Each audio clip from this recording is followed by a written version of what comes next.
Good evening. You're tuned on to the weekend edition of Primetime News. We are coming to you live and direct from the Newsfirst studios here in Colombo.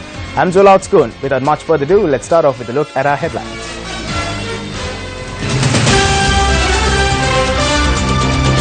President emphasizes on the needs for a knowledge-based economy. අපේ දේශීය කාන්තාවගේ දුකෙන් සුසුමෙන් කඳුලෙන් සහ ලෙයින් තමයි ආර්ථිකය ගොඩනගන්නේ. මේ රටකට හොඳ දෙයක් නොවේ. Prime Minister says racism will not benefit anyone. Shops in Kilinochchi engulfed in flames. Confusion surrounds the competitive examination for the Divinaguma development officers. Elephant rampage in Ratnapura.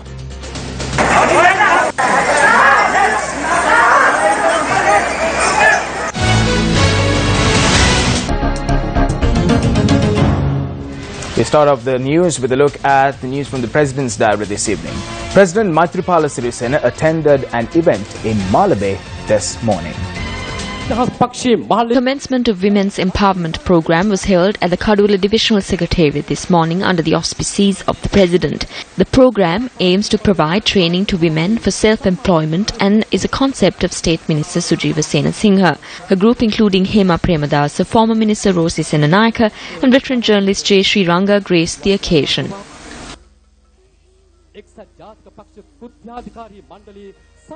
The highest foreign income to our country is earned through females who work overseas as housemaids.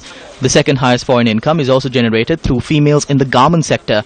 The next is through females who work in the estate sector and in the estate economy. In all these instances, the economy is built on the blood, sweat and tears of the women. This is not good. A country should be built on a knowledge-based economy. The long-term plan should be to create people who earn through their knowledge, a nation that earns through their intelligence. දීර්ඝකාලීන සැලැස්ම වෙන්න ඕන දැනුමෙන් ආදායම් උපදන ජාතියක් ගොඩනගන්න. බුද්ධියෙන් ආදායම් උපදන ජාතියක් ගොඩනගන්න. අපි ඔක්කොටම ප්‍රශ්න ඇති. We all may have problems, but stop for one moment and think about the freedom we enjoy. You can criticize the action of the President, the Prime Minister and even the ministers like us. The two leaders are doing a hard task. They have to progress while keeping their parties together. Since both of them are humble and since both of them have great minds, they will take this forward peacefully for the future of the country. We have to rearrange the taxation system. The rich and the able do not pay taxes in our country. The former government is responsible for that. They made their brothers, their children and their henchmen evade taxes. සහෝදරයන්ට තමන්ගේ දරුවන්ට තමන්ගේ හෙන්චයියන්ට At a time when we are passing through an unamenable era through the good governance government, it has been suggested that the female representation in the local government level be increased by 25%. This has been made compulsory and through an act that has been proved in Parliament. We will be able to see a 25% female representation at the local government level after the next election.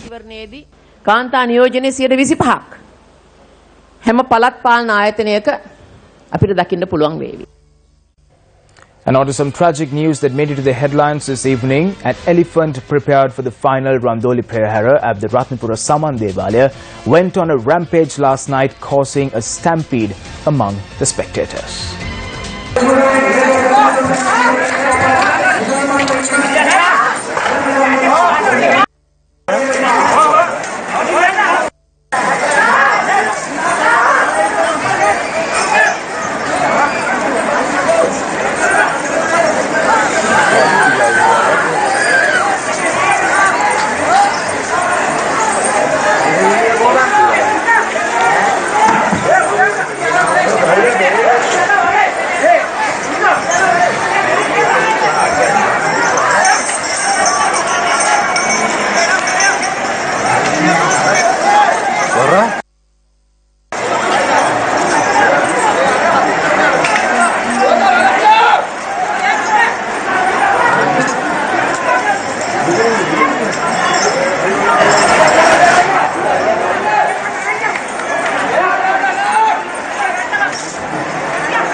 The people along the side of the road panicked as the elephant entered the main road where the Perahera was to parade. A 60-year-old woman who was among the crowd, a resident of Udaniriala in Ratnapura, was admitted to the hospital as a result of the shock. She later succumbed.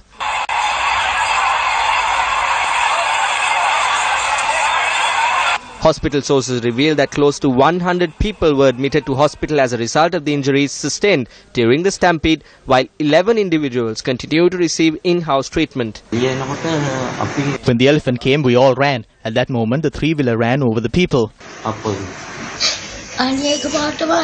The elephant charged from the grounds. I fell into a drain. My leg was injured.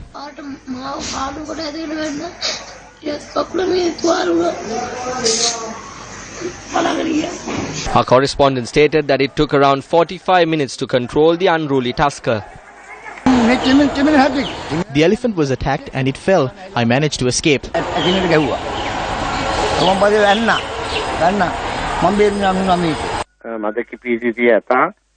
We were informed that the angered elephant will not be allowed to enter the streets. When the elephant was lined up, it panicked at once and ran amok. It damaged 2 three-wheelers and moved into a rubber plantation. The elephant was calmed down by the mahouts, the veterinarians and the assistants.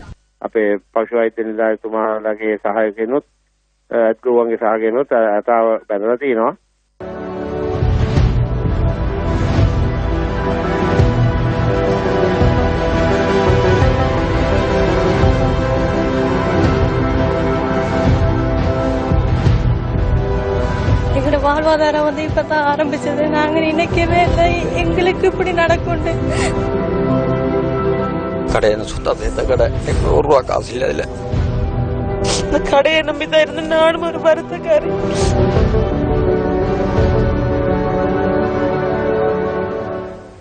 Well, those were the tears of the people of Kilinochchi. Well, we know that Kilinochchi is an area that was gravely battered by the war for decades and is attempting to revive itself once again as the unexpected tragedy they faced last night. The public market complex in Kilinochchi was engulfed in flames and suffered massive losses. A fire that broke out at around 9 last night destroyed 90 shops and left another 20 shops damaged.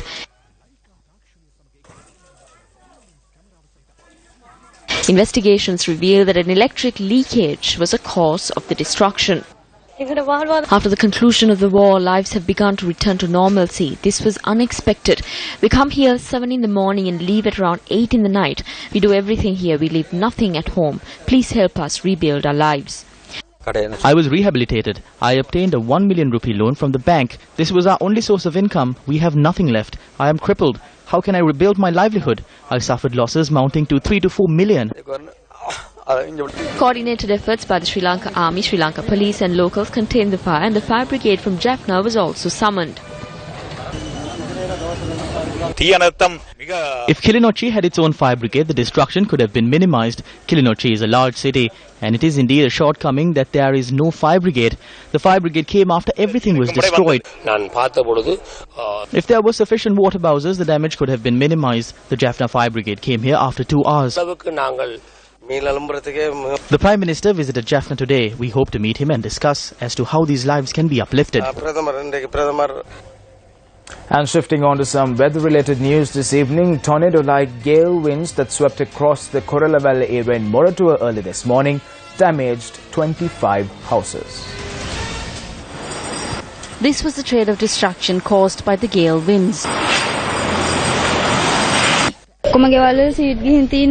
The roofing sheets on the houses were blown away with the winds, and we all ran outside.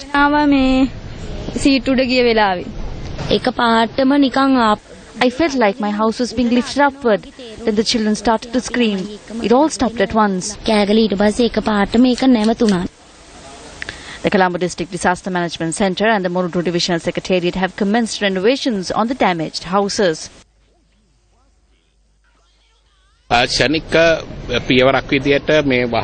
We provided tents to the affected as an immediate remedy. Following a survey on the damages, we will be providing them with the steel roofing sheets through the ministry and the relief services.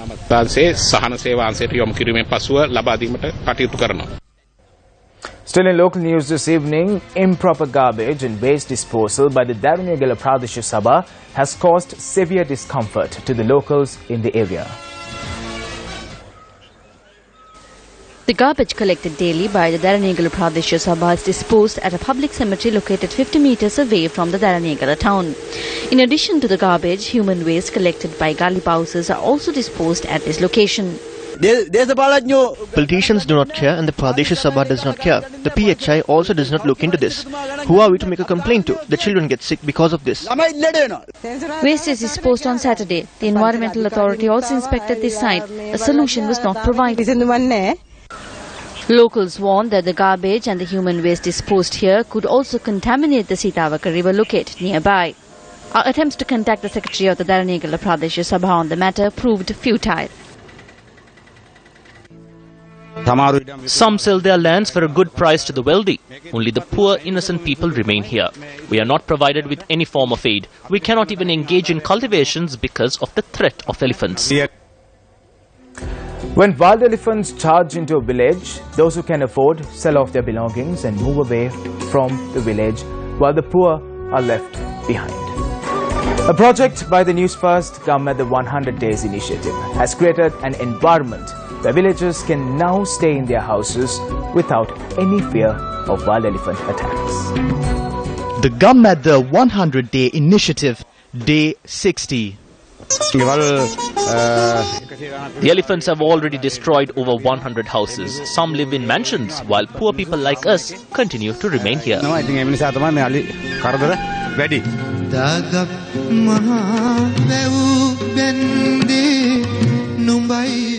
For the past 5 years, the crops and cultivations of the villagers of Suryapura Kantale have not been spared by wild elephants.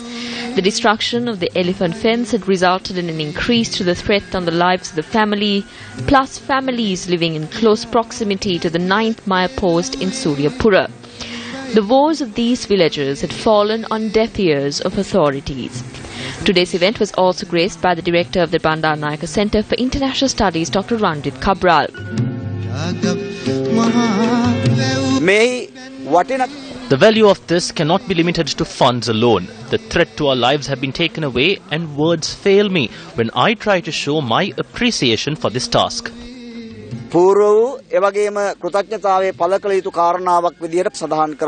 These people have seen all their hopes and dreams stomped by wild elephants before their very eyes. Providing an elephant fence under the government the 100-day initiative invigorated their lives even more.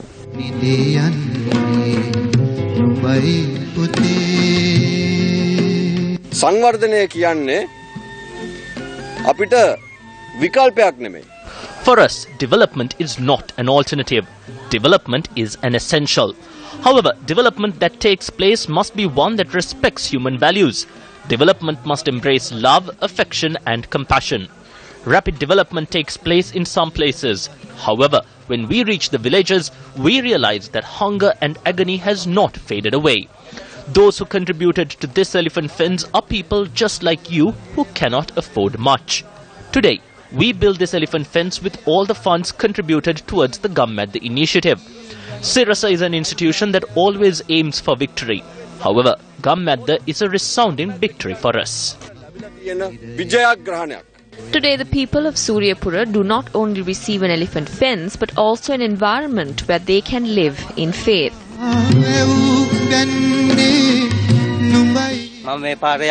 I walk up and down this road most of the time. I come across the people who say that their homes were destroyed by wild elephants. I reported this as a news item and directed it to the authorities.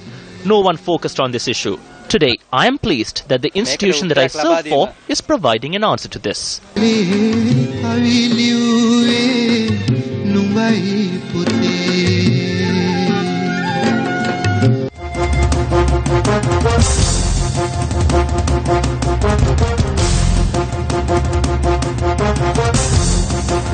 The Gammadda 100 Days Initiative, Day 60. And shifting your attention to yet another story that made it to the headlines this evening, Prime Minister Ranil Wickremesinghe expressed the following views at an event held to declare open an administrative building complex in the Jaffna district. When they say that Buddhism is in danger, they are trying to bring back racism. We too will have to bring another statement to protect Buddhism. When Field Marshal Sarath Fonseca was to be arrested, the Mahasangha attempted to hold a demonstration at the Mahamalua. A group of Theros went there under the advice of the king and stated if it was done, they will remove themselves from the Mahabodhi chapter and they will create another chapter with state sponsorship. The king gave those Theros a large amount of funds to construct various buildings. I think a condition needs to be included to protect the Mahabodhi chapter and other chapters from individuals like this. The other party leaders too agree with this. If the Mahanayaka Theros agree, we can protect and arrange for it. The Prime Minister also elaborated on the reconciliation process. There's a need for a new constitutional amendment. There are other steps that needs to be taken. There's a separate secretariat to create reconciliation among communities under former President Chandrika Bandaranaga Kumaratunga. We have taken steps to release people from jail who have cases against them if they are not connected to the main crime. The acts have been passed for an office on missing persons. We will present the laws to establish a truth commission. No one benefited from racial problems. There are Sinhalese, Tamils, Muslims and Burghers living in this country.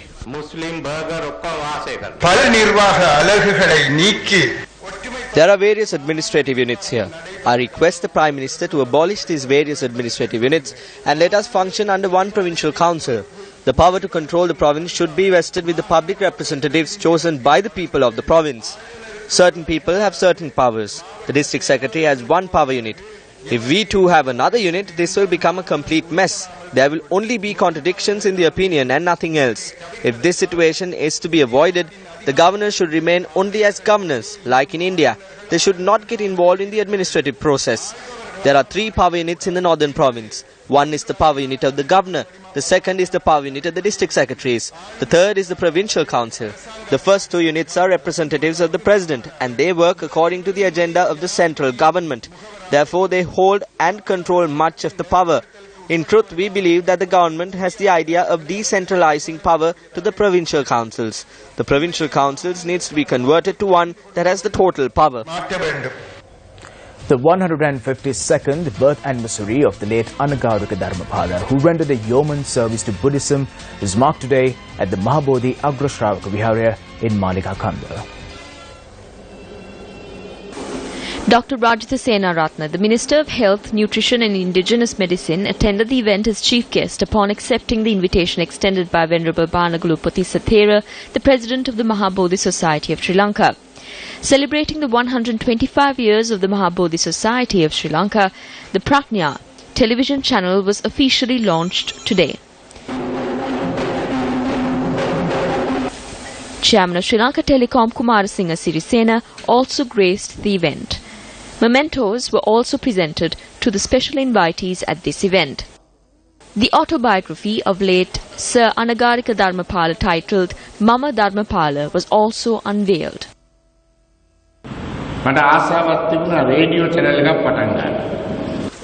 I had a desire to commence a radio station. We wrote to the then subject minister in this regard, but we could not obtain permission for that. When I look at the Prajna television channel, I believe that my dream has come true. In order to carry out the dream of late Sir Anagarika Dharmapala, with the support of the Madhya Pradesh in India, we established the Sanchi Buddhist University. Therefore, under the leadership of Indian Prime Minister Narendra Modi, India directly or indirectly is assisting in the spread of Buddhism.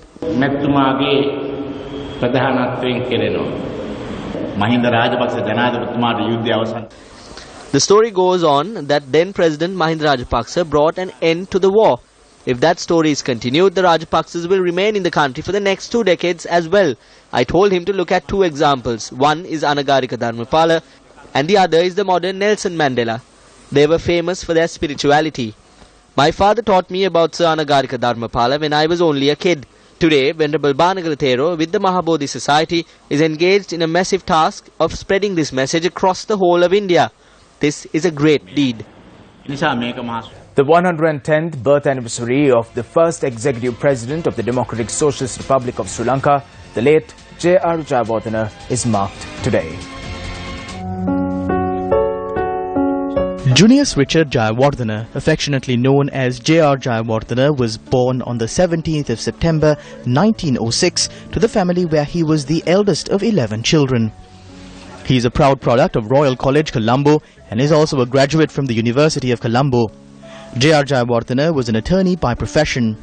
At the age of 32, he decided to let go of practicing law and made his debut to Sri Lankan politics.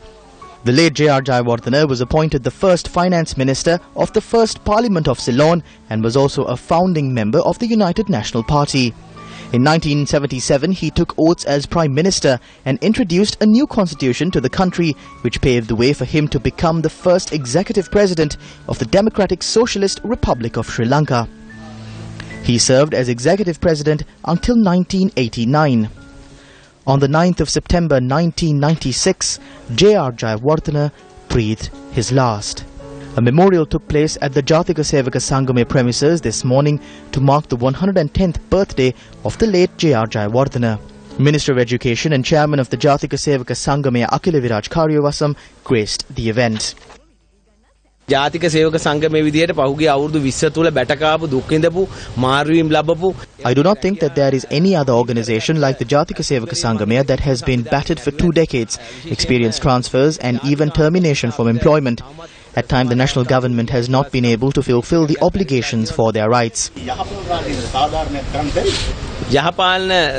government of good governance is meting out justice. However, at times, MPs and ministers from the Sri Lanka Freedom Party see this from a different point of view. The President and the Prime Minister made it clear at the convention that everyone will be given relief and there only is a delay in implementation.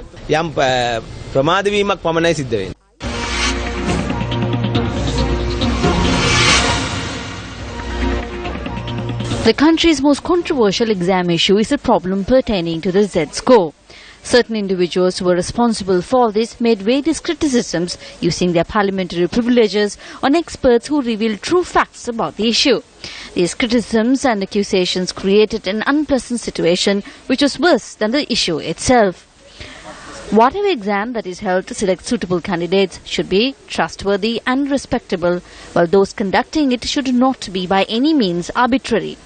If the Divinaguma Development Department, together with the University of Sri Jayawardena, is going to conduct the competitive exam for the post of Development Officers Grade 3 of the Divinaguma Department, disregarding these issues put forward by the thousands of those who arrived at the external examination unit of the University of Sri Jayawardena over the past several days, then it is an act of arbitration and a decision of extremism.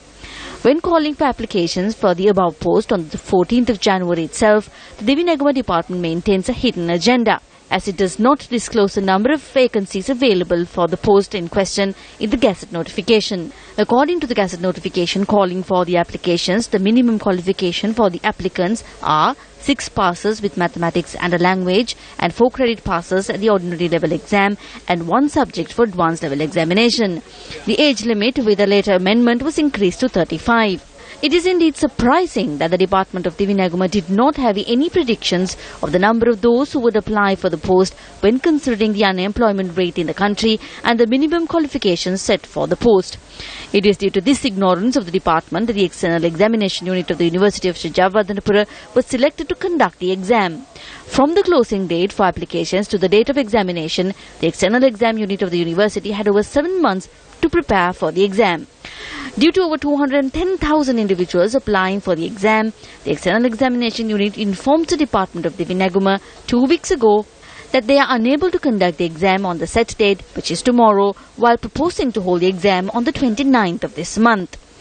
However, due to an arbitrary decision, the exam will be held tomorrow, while depriving 25,000 applicants the opportunity to sit for the exam.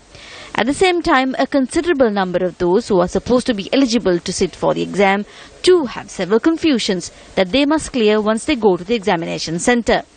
The solutions that the administrators have put forward for these issues are sure to create more problems. The consolation that the 25,000 candidates who will not be able to sit for the exam tomorrow is a promise that another exam will be held for them in another 3 months' time. Isn't postponing the exam without stripping good governance before the public a better solution than conducting 2 different exams for a group of people with similar qualifications who applied at the same time for the same post? Secretary to the Ministry of Social Empowerment and Welfare, this is over to you.